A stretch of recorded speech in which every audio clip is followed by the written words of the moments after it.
Hi, my name's Dean. This is assessment 2, so the presentation. We'll be going through each of the sections and answering all of the questions provided. First section is more sort of a glossary, so it's got a few terms which we'll go through the definitions of. So the first one is recovery. So obviously the principle is to get well and be in a position that you can live a full and happy life. So that's the end goal.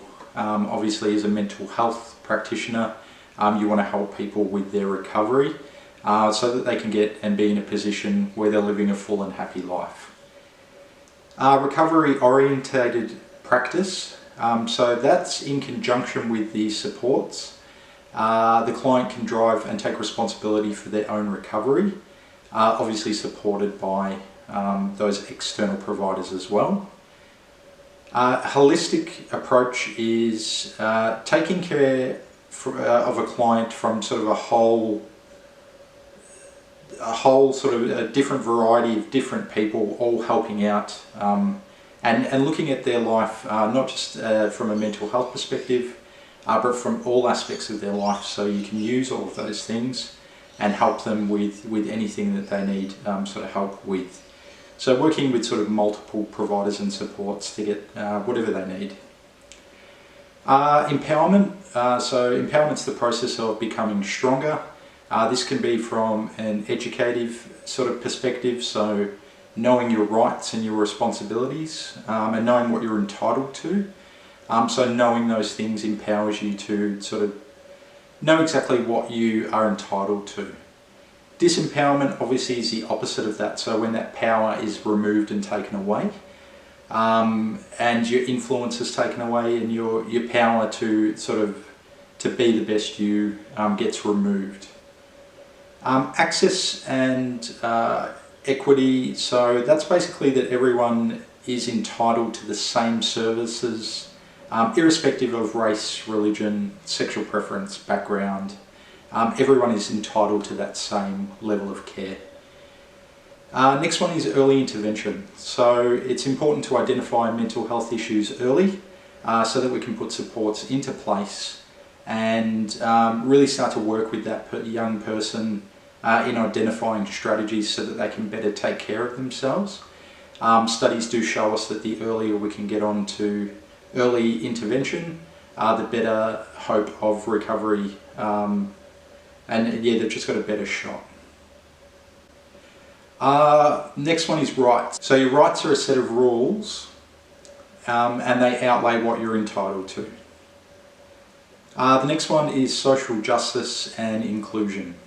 So all social groups are entitled to obviously live and work and move around without being vilified for, once again, gender, race, background, sexual preference. So social justice is in relation to everyone getting a fair go and having to live under the same banner and rules, and that we don't exclude certain particular groups for their views or their backgrounds. And finally, citizenship. So it's the position of being a member to a particular country. So obviously in Australia, if you're an Australian citizen, you would fall under their citizenship laws and regulations and be bound by that as well. So that ties up section 1, and we'll move on to section 2. Okay, so the second part of the assessment is values and principles. So interestingly, our views and perceptions have a direct impact on the language that we use around mental health, affects the clients, their families and associates as well. There's a big move at the moment to sort of break the stigma and things like it's okay not to be okay, and this shows a little bit of a cultural change taking place. In the past, so Middle Ages, you were demonised or idolised, so people were thought to be sort of possessed by the devil or have a direct link to God. Treatment was prayer, torture or death sometimes as well. In 500 to 1500 AD, treatment was being shackled, isolated, and they had no say in their treatment either, so it was all driven by the practitioners. From 1880 to 1945, medication comes into play. So that's used, and we move away from the shackles and the isolation, and we try to sort of have a biomedical type or medical way of dealing with mental health. When we look at sort of the 40s to the 60s, that biomedical method comes into play. So it's mental health is viewed as a disease that can be treated with medication. Currently, the model of care focuses on the needs and rights and strengths of the clients. And moving forward, mental health, we're looking at mental health across the lifespan, also integrated support and a focus on recovery too. Okay, so the next part of the assessment is care networks. So we talk about the roles and the importance of each one. So the first one is natural supports, so relationships or interactions that you have with members of the community and people like family, friends, neighbours and the like. For peer support, it's people sharing knowledge and experiences and providing emotional support to each other as well.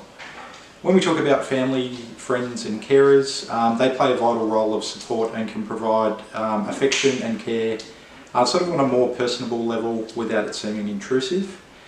So some of the formal services that we have are things like counsellors, psychologists, psychiatrists and engagement services. And we'll have a bit of a chat about those, and I'll put up on the screen the availability, the appropriateness and the referral protocols for each of those two.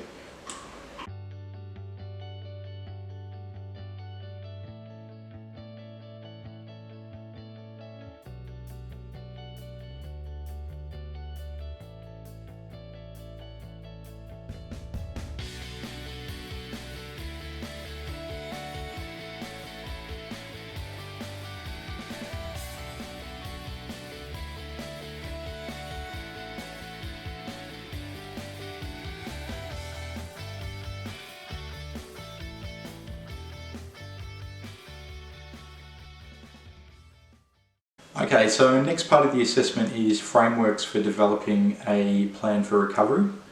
So there's a few stages which we'll go through. First one is planning.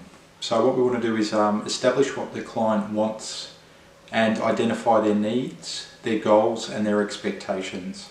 So getting a really clear picture about sort of what you can provide and then offer the types of services that are available to the client as well. Assessment, so are both myself and the client sort of clear on the expectations and the commitments that are going to be taking place? So really sort of an overview of the planning stage. And then the implementation, so does the client know where to access support?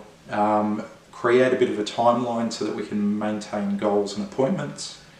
And just make sure that we're keeping on track there. Review is probably the most important stage because we get the opportunity to look back and see what really worked well and what might need improving. We can do things as well like, are we reaching milestones and how can we improve? So do we need to make any changes, and if so, what do we need to do? Do we need to amend particular aspects of the recovery plan? And what are some of the wins so far? So what are we doing really well? After that has been reviewed, it then goes back into the planning phase so that we can readjust and rejig things to work for the client. And after that stage, then you would reassess, implement, and then review again. So really important to review because it's evolving and the client's needs are going to change throughout their journey. And they're going to be specific to that client as well. So giving them the opportunity to change things around is important too. Okay, so the final part of the assessment is supporting an individual in distress and strategies for supporting a person in distress or crisis. So some of the things we might be able to do is remind them if their support systems in place, use empathy, keep calm, engage in emergency services if required, collaboratively seek help. So say, how about we call someone together so that they can get the help that they need, and using normalising statements just to keep them nice and calm. Communication also plays an effective role. So Active listening is a good way of understanding the client without thinking that you're going to sort of put in your own statement and figuring out what you're going to say next. Listening and sort of absorbing what they're saying. Use of body language is important as well, so you want to make sure that you're remaining professional and empathetic. Paraphrasing is a good way that you can let them know that you've understood what they're saying, and reflecting their feelings as well, so sort of staying and mirroring where they're at. Open questionings are a good way of gauging or getting more information if you require it out of the client, instead of getting those short bullet points. Summarising is a good way to recap on what you've had a chat about. And exploring options gives them the ability to make some choices about their recovery as well. Normalising statements, what you're going through is completely normal. The feelings that you're going through are pretty standard. A lot of people suffer from what you're suffering from. And then just sort of basic negotiation and conflict resolution as well. So just keeping things nice and calm and negotiating a resolution.